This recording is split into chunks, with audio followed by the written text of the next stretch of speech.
Добар ден и добре дојдовте. На почеток на вестите гледаме кои настани го одбележаа денот. Љупчо Пецов ѓаволот се предаде на полицијата, но наместо во шутка оди во куќен притвор од здравствени и безбедносни причини. Советот на јавниот обвинител утре ќе избере веден наследник на Куцевски. Власта го обвини поранишниот обвинител дека тактизирал со оставката за да застари предмети. 54 актуелни и поранешни градоначалници не го пријавиле имотот во ДКСК. Меѓу нив се и Арсовски и Ѓоргиевски. Опозицијата ја бойкотира расправата за резолуцијата за мигрантите поднесена од власта. Редица од граѓани кои се сомневаат во точноста на Safe City на првиот ден од отворањето на специјалниот шалтер. Мојот проблем не стигаат SMS пораки. Се уште не. А ви стигна ли некоја опомена да се? Не. Немам забелешка, само се прошири низ цела Македонија. Тепачка во Бугарското собрание на расправата за Козлодој. В залата виждам, така че ако може и това да бъде усмирено. Колеги, моля да си седнете на местата.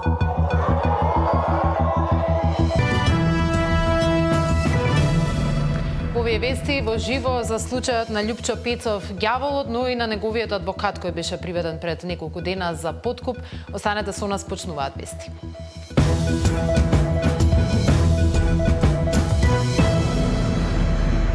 Љупчо Пецов, ѓаволот, кој беше баран со меѓународна потерница цели 2 години, синоќа сам се предал на полицијата, пошто обвинителството побарало куќен наместо затворски притвор.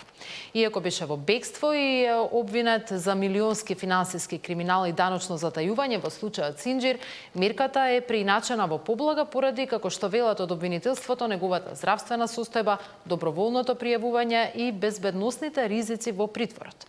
Пецов станува редок случај на осомничен кој од бегство добива куќен притвор. Тамара Дичовска известува. Тамара, пред неколку дена беше уапсен неговиот адвокат за вклученост во подкупот дури 50.000 евра за да му обезбеди поблага мерка на обезбедување. Се чини дека сега осомничениот таа мерка ја доби бесплатно. Знаеме ли дали тој бил пријавителот на случајот на корупција? Тоа е една од теориите, меѓутоа од обвинителството за гонење организиран криминал и корупција се уште не е соопштуваат кој го пријавил всушност подкупот кој што го доби адвокатот на Пецов за да влие да му биде укинат притворот, но од она што е јасно, како што напомена и ти, Пецов е еден од ретките кој што по 2 речиси 2 години бегство беше баран и со меѓународна потерница, обвинителството да побара притворот од ефективен да му биде заменет со куќен притвор со образложение дека има лоша здравствена состојба, меѓутоа и дека му е загрозена сигурноста ако оди во притвор. Пецов е осумничен за милионски финансиски криминал и даночно затајување во случајот Синџир. Претходно тој понуди 1 милион за да му биде укинет притворот, меѓутоа од апелација не ја прифатија гаранцијата, ниту пак прифатија да му биде укинат притворот, а токму викендот неговиот адвокат беше фатен со 20.000 евра мито кој што требало да ги даде на апелационен судија за да му биде укинат притворот, но меѓутоа неговиот адвокат и поранешен државен правобранител стафа сега е во ефективен притвор, додека пак на Пецов му е определен куќен притвор. По 2 години бегство, синоќа тој се предаде на полицијата. Деталите да ги погледнеме во прилогот што следи. Љупчо Пецов ѓаволот, кој беше баран со меѓународна потерница, синоќа сам се предал на полицијата. И покрај тоа што беше во бегство, обвинет за милионски финансиски криминал и даночно затајување во случајот Синџир, обвинителството ја прииначи мерката и од затворски притвор бараше тој да оди во куќен притвор. Пецов ќе биде еден од ретките осомничени кој од бегство добил куќен притвор. Образложението на обвинителството е дека му е нарушена здравствената состојба, сам се пријавил и имало ризици по неговата безбедност ако биде во притвор. Обвинителството за гонење организиран криминал, ценејќи ги истакнатите околности, како и околностите, што укажуваат на сериозни влијанија врз постапката и влијанија врз лицето, фактот дека лицето доброволно се пријавило и ги предало 2 патни исправи што ги поседува, индициите што укажуваат дека со спроведување на обвинетиот во притворско деление не може да се гарантира неговата лична безбедност, јавниот обвинител на закажаното рочиште пред судија на претходна постапка го измени предлогот и предложи да му биде определена мерка куќен притвор со 24 часовен надзор, со која може да се обезбеди неговото присуство во понатамошниот дел од постапката, се вели во соопштението на обвинителството. Од кривичниот суд појаснува дека судот не може да определи посилна мерка од таа што е предложена на записник. Пецов е еден од главните осомничени во предметот Синџир, голема истрага за финансиски криминал и даночно затајување, отворена кон крајот на октомври 2023-та. Според истрагата, 26 осомничени преку издавање фактури со ДДВ за наводно извршени набавки кои не постоеле, го штитиле државниот буџет за околу 8 милиони евра. Предавањето на Пецов следи откако викендов неговиот адвокат и поранешен државен правобранител Фехми Стафа беше фатен со мито од 20.000 евра од сестрата на Пецов, пари со кои требало да влие врз апелационен судија за да му се укине притворот. На Стафа претходно му биле дадени уште 30.000 евра од сестрата на Пецов. Судот му определи 30-дневен ефективен притвор. Но 10 дена пред Стафа да биде фатен со парите, апелација го одбила барањето за укинување на притворот за Пецов, иако имало гаранција од 1 милион евра. Тамара Дичевска, Сител телевизија. Советот на јавни обвинители утре ќе избере веден наследник на Љупчо Куцевски, откако тој вчера поднесе оставка. Течат роковите во кои треба да се избере нов државен јавен обвинител. Власта смета дека Куцевски тактизирал со оставката за да овозможи застарување на бројни предмети за корупција и криминал на претходната власт. Советот на јавни обвинители утре ќе избира привремен наследник на Куцевски. Седницата со единствена точка на дневен ред е закажана за во 11 часот. По вчерашната оставка на Куцевски според Законот за јавни обвинители, веќе тече и рокот за избор на нов државен јавен обвинител. Огласот кој треба да го распише собранието трае 15 дена. За сите пријавени кандидати, владата потоа треба да побара мислење од Советот на јавни обвинители, кој пак има рок од максимум 30 дена да даде позитивна или негативна оценка за кандидатите. Владата има право да предложи кандидат само од оние кои добиле позитивно мислење, додека пак ако сите кандидати добијат негативно мислење, собранието ќе треба да распише нов оглас. Право да се пријават ќе имаат јавни обвинители со најмалку 10 години работен стаж или судија кривичар. На предлог на владата, јавниот обвинител го избира собранието со мандат од 6 години и со право на повторно именување. Од владачката партија и денеска велат дека заменувањето на Куцевски е почеток на неселективна и навремена правда. Оставката на Куцевски не е персонално, туку системско решение и е јасна порака дека никој не е недопирлив. Дали тактизирањето со оставката на Куцевски се купуваше време за неговите наредбодавци? Дали е точно дека група обвинители на чело со Куцевски заташкуваа над 40 предмети за висока корупција на функционери од СДСМ и ДУИ? ВМРО ДПМН ќе инсистира за независно, професионално и департизирано обвинителство, велат од партијата. Куцевски пак, кој вчера поднесе оставка пред да биде разрешен, до самиот крај остана на ставот дека владината иницијатива е политички мотивирана и правно неиздржана. Премиерот Мицкоски пак претходно ги повика сите, кои ги исполнуваат критериумите и кои сакаат правда, да се пријават на огласот за наследник на Куцевски. Деспина Тодоровска, Сител телевизија.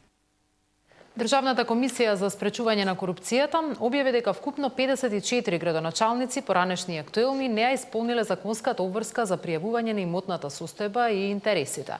Според ДКСК, 35 лица не поднале анкетен лист по престанокот на функцијата, додека 19 не го сториле тоа по изборот на нов мандат на последните локални избори. На списоците се најдоа и поранишната градоначалничка на Скопје Данила Арсовска, како и актуелниот градоначалник Орце Ѓоргиевски, кој се појавува на двата списоци како поранешен градоначалник на Киселавода и како нов градоначалник на Скопје. Од кабинетот на Ѓоргиевски велат дека тој не стигнал навреме да го пополни анкетниот лист поради бројни работни активности и средби, но уверуваат дека обврската ќе биде исполнета. Од ДКСК најавуваат дека за сите кои натаму нема да ја пријават имотната состојба ќе следуваат прекршочни постапки, а законската казна за оваа повреда изнесува од 300 до 500 евра. Стручна комисија ќе утврдува дали починатото новороденче на клиниката за гинекологија и акушерство било соодветно лекувано. Формирањето на комисијата го иницираше Државниот санитарен и здравствен инспекторат по вонредниот надзор, а паралелно случајот го испитува и основното јавно обвинителство. Клучни одговори се очекуваат од обдукцијскиот наод кој се уште не е готов. Стручна комисија ќе проверува дали починатото новороденче на ГАК било соодветно лекувано. Ова го иницираше Државниот санитарен и здравствен инспекторат откако вчера направиле вонреден инспекцијски надзор на клиниката. Од инспекторатот информираа дека како причини за смртта на бебето биле наведени отежнато дишење и компликации на белите дробови и други витални органи. Од здравство вела дека министерот во текот на денот ќе ја состави комисијата, која треба да утврди дали има лекарски пропусти во третманот на новороденчето од Тарачиново, кое починало на 1 октомври, само 3 дена по раѓањето. Предходно на 29 септември истото два пати било реинтубирано. На 1.10 се влошила состојбата на детето, па повикане детски кардиохирург и детски хирург, кој поставил дрен поради наод на масивен пневмоторакс десно. А од страна на дежурниот педијатар на оделението за интензивна нега и терапија, субспецијалист по невропедиатрија, извршен и ултразвучен преглед на мозок со наод на едема церебри. Поради тешката состојба, пристапено кон кардиопулмонална реанимација, даван адреналин во 3 наврати, но без успех и настанате екзитус леталис во 19 часот на 1.10.2025 година. Но во извештајот од интерната комисија за квалитет на клиниката стои дека критичниот ден на 1 октомври од страна на дежурниот педијатар по пладнето била донесена одлука да го реинтубира новороденчето, а постапката била неуспешна, траела дури 20 минути и притоа е оштетено грлото на бебето. Ова го посочила и началничката на оделот за интензивна нега кај директорката на ГАК, каде писмено пријавила дека незината колешка несоодветно го лекувала новороденчето. Затоа постапувала и комисијата која се состанала во 2 наврати. Во тој дел да, постапено е правилно. Дали вие ги видовте тие записници од комисиите? Да, се што ни беше дадено на увид, медицинска документација е констатирано. Значи, констатиравме, како што спомнав, дека во тој дел немаме пропуст. Случајот го испитува и Скопското обвинителство кое отворило предмет, а семејството најави приватна тужба за клиниката. Одговори на многу прашања треба да дадат резултатите од обдукцијата, која се уште е во тек. Александар Динев, Сител телевизија. Опозицијата ја бойкотира расправата за резолуцијата за мигрантите поднесена од власта.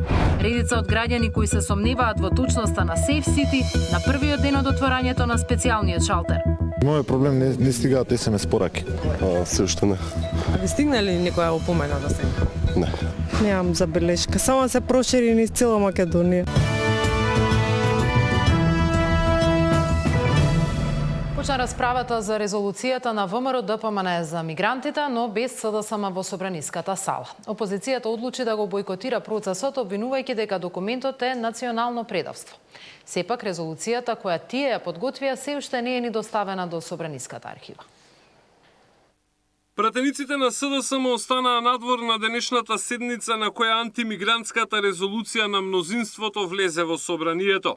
Се укажува и се поништуваат политиките на поранешната влада, поврзани со мигрантски кампови, и се нагласува значењето на јавната стабилност и меѓуетничките односи и се повикува на одговорен јавен дискурс и почитување на фактите кои што имено од институциите и од британската амбасада беа укажани овие денови.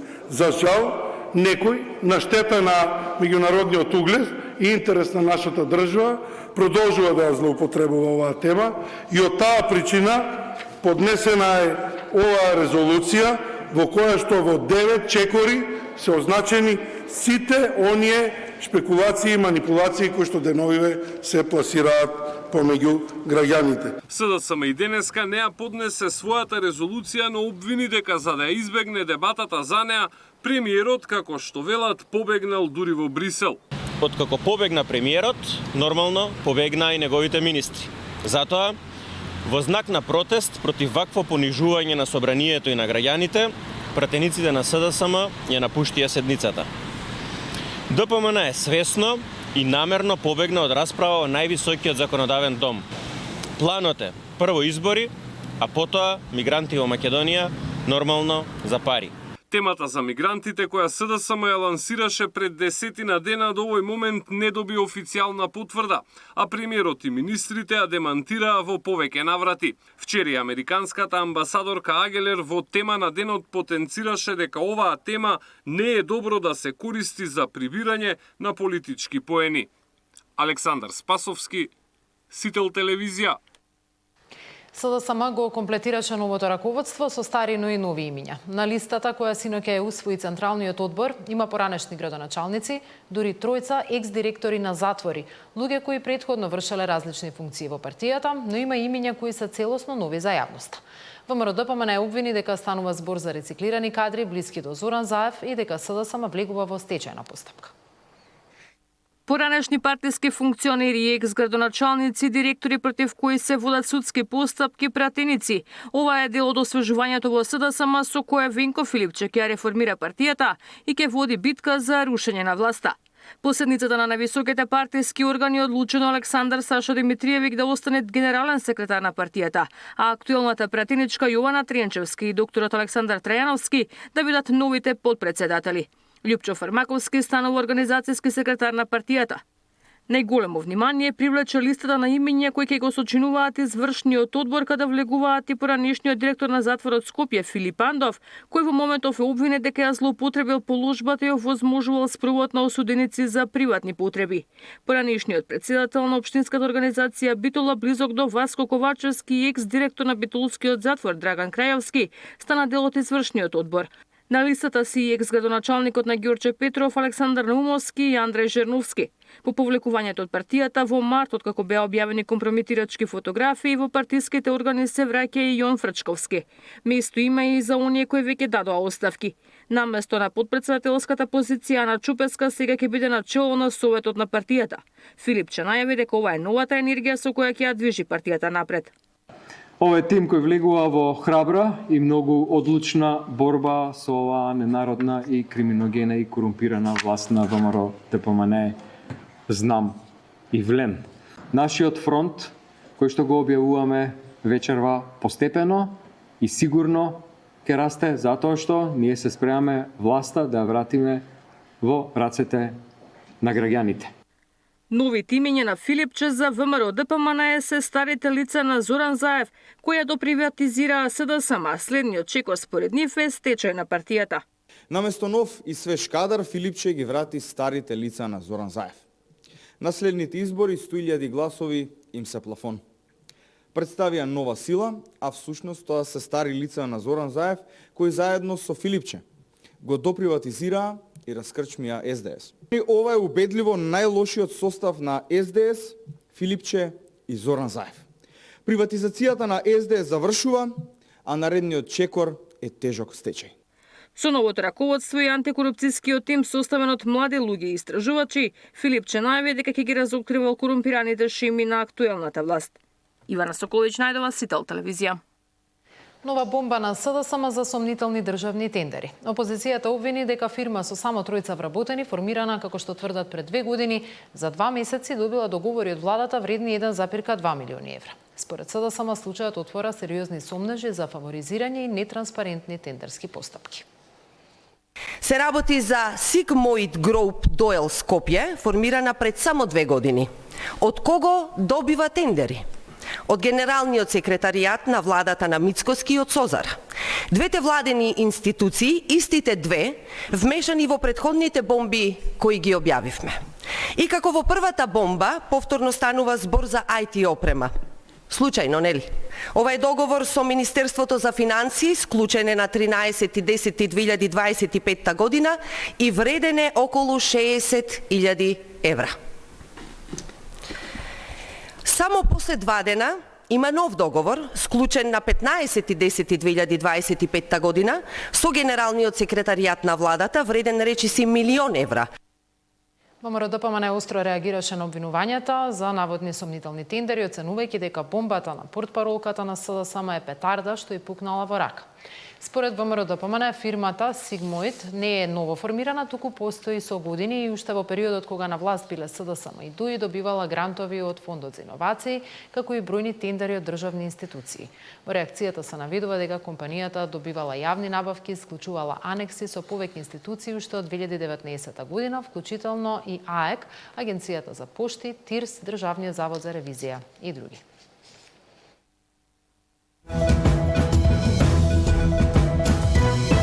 Знам гледа на освежувањето на СДСМ. Имали смени во собствените редови, но и во владиниот тим со најавената реконструкција.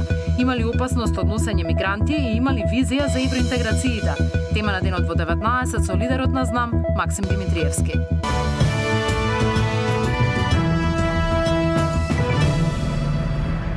Потврда на стратешкиот интерес на Европската Унија за проширување со државите од Западен Балкан е она што се очекува од денешниот попладневен самит на Европската Унија за регионот во Брисел. Со состанокот председава председателот на Европскиот совет Антонио Кошта, а на него учествуваат представници од 4 држави кандидати или аспиранти за членство во Унијата од регионот: Македонија, Црна Гора, Албанија и Косово. Србија за прв пат одлучи да не испрати свој представник. На самитот ќе учествува високата представничка на Европската Унија за надворешни работи и безбедносна политика Каја Калас. Македонската делегација предводи премиерот Мицковски заедно со шефот на дипломатијата Муцунски и министерот за европски прашања Муртазани. Освен пропратните иницијативи за постепена интеграција во Унијата, како и Европскиот план за раст, како што потврдуваат од македонската делегација, отворено ќе се зборува и за билатералните прашања кои го блокираат македонскиот европски пат. Од владата децидни дека политичките прилики во соседна Софија нема да предизвикаат застој во европската реформска агенда на државата. Дали се загрозува евроинтегративниот пат од гледна точка на реформите кои што треба да ги правиме, одговорот дефинитивно не. Остануваме фокусирани, реформската агенда е алатка која што можеме многу ефективно да ја користиме. Јас жалам што во последните неколку недели не добиваме за возврат добра верба од страна на соседна Бугарија по однос на одредени реформски процеси, а по однос на ова билатерално прашање да најдеме решение кое што е рационално, но кое што не може во никој случај да ги загрози тие интереси за кои што веќе како влада подолг период говориме. Падот на бугарската влада нема да ја закочи изградбата на железничкиот тунел меѓу Македонија и Бугарија, уверува вице-премиерот Александар Николовски. Проектот, вели тој, се движи според планот, а веќе се одржале и првите средби меѓу железничките инфраструктурни компании на двете земји. Падот на бугарската влада нема да ја закочи изградбата на железничкиот тунел меѓу Македонија и Бугарија. Политиката нема да влијае на проектот, вели вице-премиерот Николовски. Вчера и завчера се случила првата средба на директорите на двете железнички инфраструктурни предпријатија и нивните тимови во Софија. Втората средба е закажана за јануари. Паралелно, вели Николовски, се очекува Европската Унија да обезбеди 100% грант преку механизмот СЕФА. Ние презедовме наши обврски, тие презедоа своји.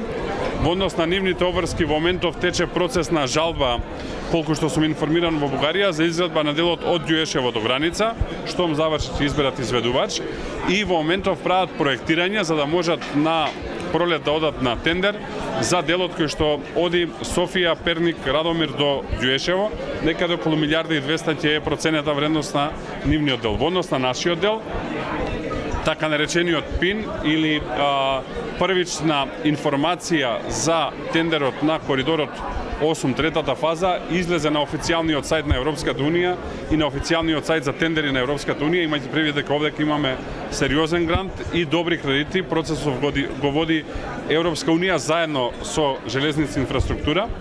Тоа е првиот чекор кој што е веќе направен. Вториот до крајов на месецов зависи од божичните празници. Знаете дека порано се случуваат во Западна Европа, треба да излезе и тендерот за надзор. Договорот за изградба на тунелот беше потпишан меѓу македонскиот и бугарскиот министер за транспорт минатиот месец. Ке биде долг околу 2,5 километри, по половина во двете држави. Тоа е дел од третата фаза од железничката линија Скопје-Софија, која се смета за најкомплексна. Од македонска страна, првиот дел од Куманово до Белјаковце е завршен, а вториот до Крива Паланка е готов околу 30%. Мартин Арсов, Сител телевизија. МВР отвори посебен шалтер Безбеден град, каде граѓаните ќе може да ги ажурираат контакт податоците кои ги доставиле при регистрација на возилата, но и да пријават опомени со неточни информации. Измени може да се направат и во станиците за технички преглед, каде има референт на Министерството. Уште на првиот ден се создаде колона од граѓани кои или не добиле ниту една опомена, па се сомневаат во точноста на податоците, или добиле предупредување за погрешно возило. Доколку направите прекршок, камерите на SafeCity системот секако ќе ве регистрираат. На прашање дали имате оставено точни податоци за да може опомената да пристигне на точна адреса. Доколку не, тоа може да го направите и на овој шалтер кој што е отворен во зградата на МРТ секој ден до 17 часот. МВР отвори шалтер Безбеден град на кој граѓаните ќе може да поднесат барање за промена на контакт податоци кои ги доставиле при регистрирање на возило. На овој шалтер ќе може да пријават и доколку добиле опомена со неточни податоци.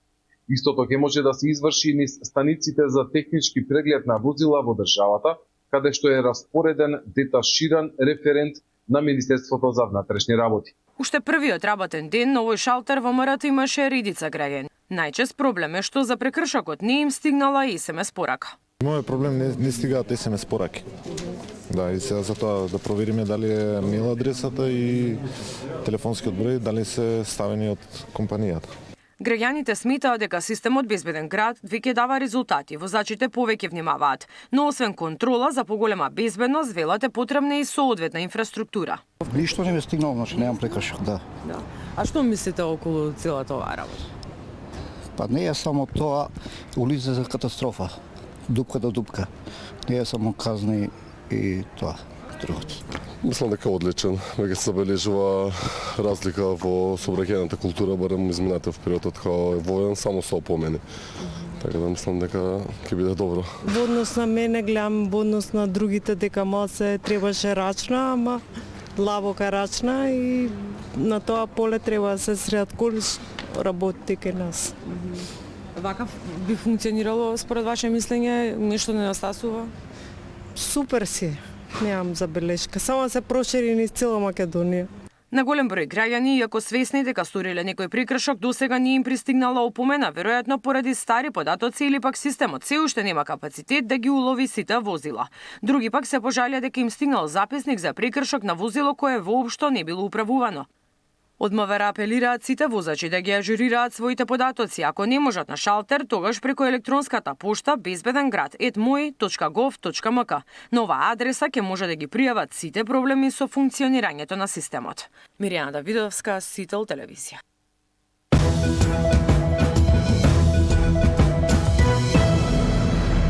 По повод 80 години од победата над фашизмот, Социјалистичката партија на Македонија организираше научен собир на кој од македонски аспект се анализираше овој настан од светската историја.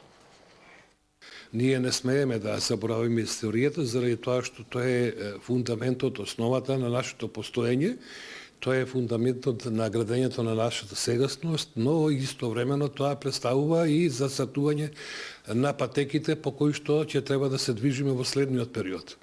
Македонскиот народ и држава во овој период се изложени на сериозни предизвици, но истовремено и на сериозни закани од нашите не толку добронамерни соседи и тие се однесуваат буквално на негирање на постоењето на македонската нација, на македонскиот јазик, на македонската култура.